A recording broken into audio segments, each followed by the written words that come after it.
Hey, what's up, my friends, my fam, my fellow gamers? Your boy Porter Rock 77. I know it's been a minute. As you can see, I'm still in a hotel. Man, I really miss hanging out with the podcast and all that and talking to you guys. But, work is work. You know what I'm saying? Got to do my responsibilities being a Marine and stuff, right? This is the reason why the channel's always never been a fully monetized, fully employment stuff, because I got a career and stuff like that. And this has always been more of a hobby and stuff, because at the end of the day, when duty calls, and that's the priority. But today I got some time off, came back from the gym, and I got some good news, right? Some I ain't gonna say good news, but some real important news, I think, which is worth talking about, right? So this is my hot take. So the hot take is Sony published in their official PlayStation.com site that for the beta users, how to add an M.2 expansion to the PlayStation 5. So for a little backstory, many of you who don't know, maybe you're new to the PS5, maybe you haven't been keeping up, but the PS5 has an expansion slot when you remove the plates to expand memory, to go beyond the 825 gigabits of solid state memory that you have, right? And that requires an M.2 drive. Now, for a while, through firmware, through software, Sony had it locked out, so you couldn't add anything. Well, apparently for beta users, Sony is about to release a software which will unlock the capability to expand, to expand your storage with M.2, and they release some guidance, right? So I'm gonna read it to you. I'm gonna put it in the link so you can read it yourself.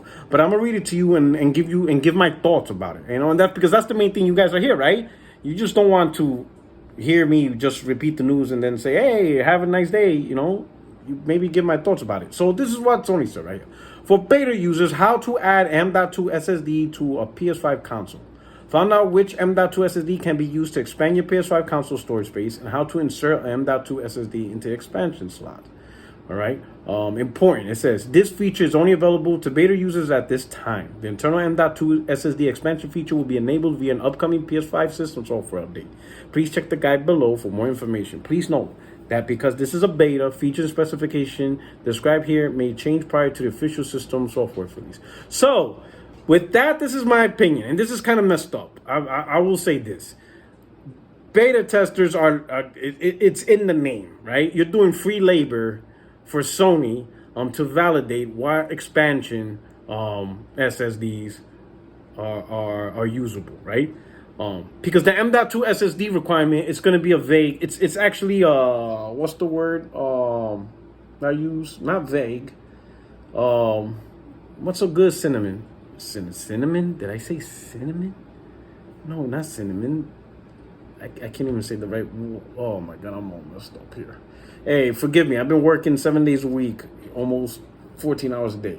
You time, Dios mío. But anyway, not vague. It's not vague. That's not the word.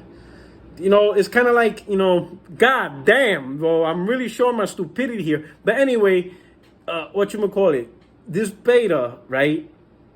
And Sony pushing it out, right? What they're doing, right? And it's kind of crappy.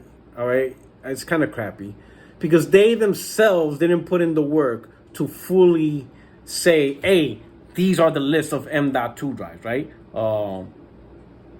And these are the specific ones that will work with the PlayStation 5. So no, what they're doing is they're using, the hardcore, the PlayStation enthusiasts to do the work for them.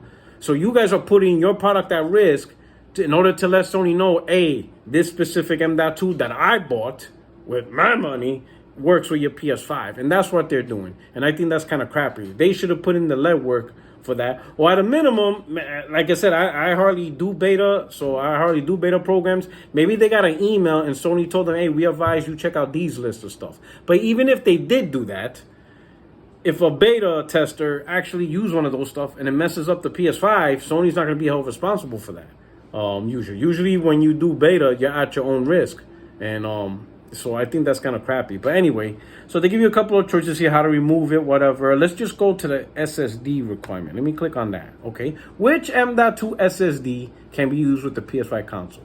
It's important that you only use a supported M.2 SSD to expand your PS5 console storage. Make sure you're using an M.2 SSD that meets the following requirements. As this is a beta, please note the final specification may change ahead of official software release. Well, yeah, because again, everybody's going to go for these specific specifications. Some will work. People are going to report it. Some won't work. People are going to report it. And then I guess the mass quantities of information that Sony gets, Sony will certify saying, hey, these drives are, officially supported and approved, the Nintendo seal of quality stuff, right? So here we go. M.2 SSD requirements for PS5 console. Interface, PCIe Gen 4 X4, M.2 NVMe SSD. So that's the interface. Capacity, from 250 gigs up to 4 terabytes. So that's cool. So you could buy M.2 drive, that's 4 terabytes. But how much does that sucker cost? That probably costs more than a PS5. Cooling structure. Using an M.2 SSD with your PS5 console requires effective heat dissipation. Oh man, it's rough. It's a rough day for me. With a cooling structure, such as Heatsink. You can attach one to your M.2 SSD yourself, either in a single-sided format or double-sided format. There are also M.2 SSDs that have cooling structures such as heatsinks built in. I will probably, I wonder, does that slot have enough room for heatsink? So I guess it depends on the type of heatsinks. I probably will buy the ones with internal heatsink. But anyway, I'm sure, to be honest, I don't need an SSD right now. Right? I really don't. It's funny because there's a few people that need a lot, but I'm thinking, damn, if you have that many games, I don't know. I don't need it right now. I'm not saying it's not needed, but I could wait a while until we see these things really flesh out. But more importantly, price drops. Y'all go ahead and have fun being day one adopters of these SSD drives. You know what I'm saying? You go handle that. I'm gonna wait for price drops. I probably won't get my first one till next year on Black Friday or Cyber Monday at probably half the price that you guys are about to pay now for it. Anyway, module width, 22 millimeters width. And then in parentheses says 25 millimeters width is not supported. So do not buy 25 millimeter. 22. Dose. Don't buy 25 and then get mad at Sony on why 25 don't work. So it's 22, right? Do they make it less? Like 21, 20? Anyway. Form factor. All right, so these are for M.2 type 2230, 2242, 2260, 2280, and 22110. Now, I would imagine if you notice on the slide, they have these little dots, so maybe it's like the big sizes. Well, we'll see. We'll look it up. Well, I'll look it up one day. These numbers can be found on retail listings for M.2 SSD devices. The first 2 digits refer to the width. 22.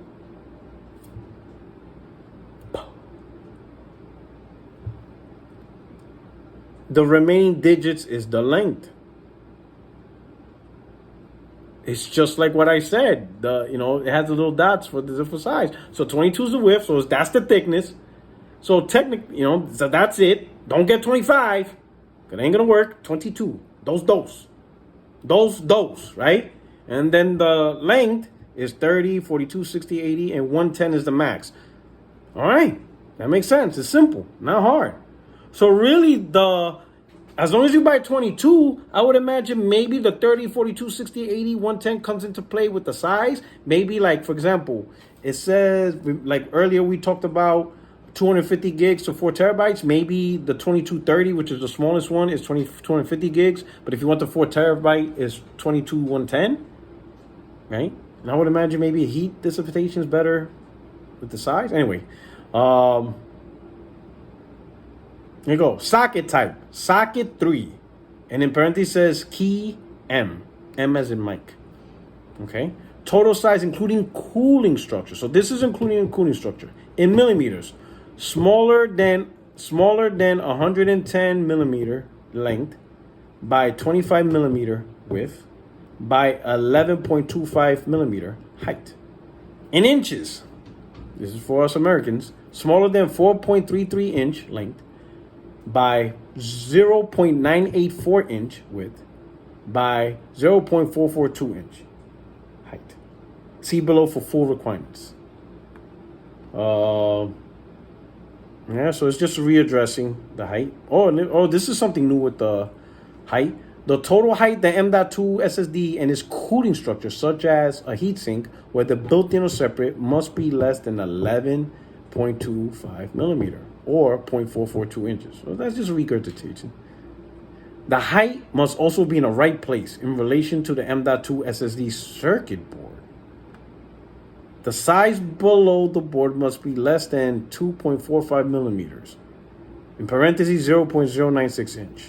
Okay, so, and the total size above the board must be less than 8 millimeters, 0.314 inch. Note, millimeter measurements are the technical standard and are more precise than inches, so stick with millimeters. We recommend double checking the total dimensions of the M.2 SSD and heatsink byproducts you're considering to meet the millimeter requirement before purchasing. And there's an image on there. Both single-sided and double-sided M.2 SSD devices are supported. M.SATA SSD aren't supported. So don't get SATA SSD, get M.2 SSD. I didn't even know there was a difference.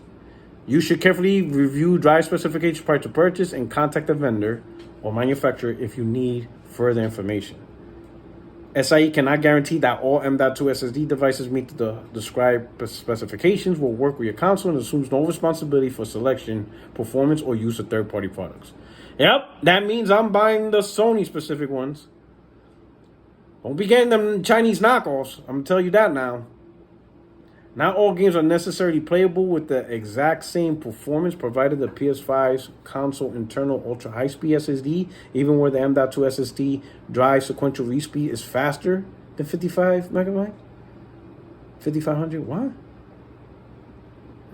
Majority M.2 SSD devices with the above type numbers, M key type yada yada yada, and without a built-in cooling structure will fit the PS5 console slot. However, sizes for cooling structure likely heatsinks vary greatly. If you're not sure, an M.2 SSD or cooling structure such as heatsink you're considering meets the size requirements outlined here, we recommend looking for another product option or contact vendor manufacturer for more information. If you experience problems while playing the game, install the M.2 storage, move the game to internal ultra high-speed storage. How to add an M.2, and then he's just going to go into adding it and all that stuff. Installation prep, update firmware. So yeah, I'll put the link so you can read everything. So how do I feel about this? I'm going to have to admit, I'm going to have to say something. This is just the facts, right? While this has advantages because, you could go from, 250 gig all the way up to 4 terabytes, which means there's more options for storage. The method of employment is kind of crappy. A lot of people are going to be confused. I guarantee some of the drives are just not going to work, and these drives are expensive, so that's going to piss people off. I personally think Microsoft went with the more simpler solution. I think it's just simpler. They just went with a proprietary drive, right? And you just stick it in. There's just no thinking about it. You don't need trigonometry to do this. It's not hard. It's not all that. Right? I mean, it's not really all that. I think eventually it's not going to be a big deal because I'm sure Sony will sell drives. They're going to sell specific PlayStation 5 certified drives, so you don't have to rely on third party. But I think out the gates, Microsoft probably did a little bit better job at this because there's going to be people that get pissed off. And the reality is there's going to be a lot of a lot of people are just going to rag on Sony. Just stand by for this. There's going to be a lot of people that's going to go on Twitter with the PlayStation 5s, and I guarantee there's going to be some people whose console got messed up or just some weird stuff, or the drive don't work and they spent $300, and they're going to rag on Sony. I will personally not be the one to defend Sony and says, well, Sony warned you. You should have read the fine print. Nah, dog. Nah, these consoles are way too expensive for us to dive into that gray area of we have to read the fine print for our product to work. I mean, with the money that the PlayStation 5 costs, the money we're going to spend in games, the money we're going to spend in services, they should have come up with a more foolproof to help secure our products, because there's going to be people that's going to be pissed. There's people that's going to buy the drive with the specification, but for whatever reason, it's not going to work. and hopefully it doesn't break the console or do some weird stuff. You know, because if the console, I mean, PlayStation 5 is hard enough. So when you finally find one, you don't want it to break. Because you're probably not going to find another one. Or when you ship it, someone's going to be like, oh, we're not responsible, so you're going to have to pay to repair. And then you're going to be like, all right, how much does it cost to repair? $900. It's more expensive than the console, you know? It's going to be weird. So me personally, I'm not doing this beta. Hell nah. I'm good. I'll just wait. My advice to y'all, you know what I'm saying? Because I'm not heartless. Don't rush to this beta. Unless you really need space, don't rush to this beta. Because you got a lot to lose with your PS5, you know?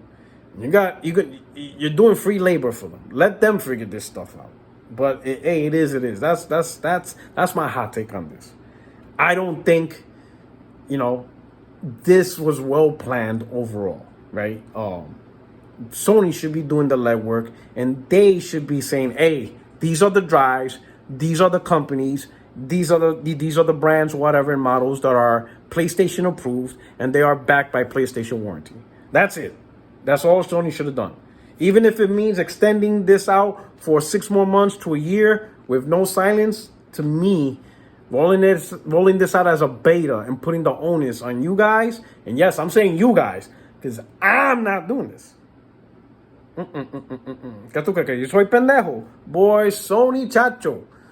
Chacho, ¿qué tú crees? You ain't gonna catch me, you know? I was born at night. I wasn't born last night. Y'all not sucking me with this. You guys are going to be better tasting this.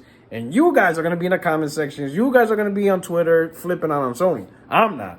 I'm just going to chill, let it ride. I'm going to let Sony come out with the official stuff. That way, if anything happens, hey, I bought the official. The responsibility falls on them. And that's just me, right? My advice, just hold the line and chill out. I mean, it is what it is. You know, good luck to you guys.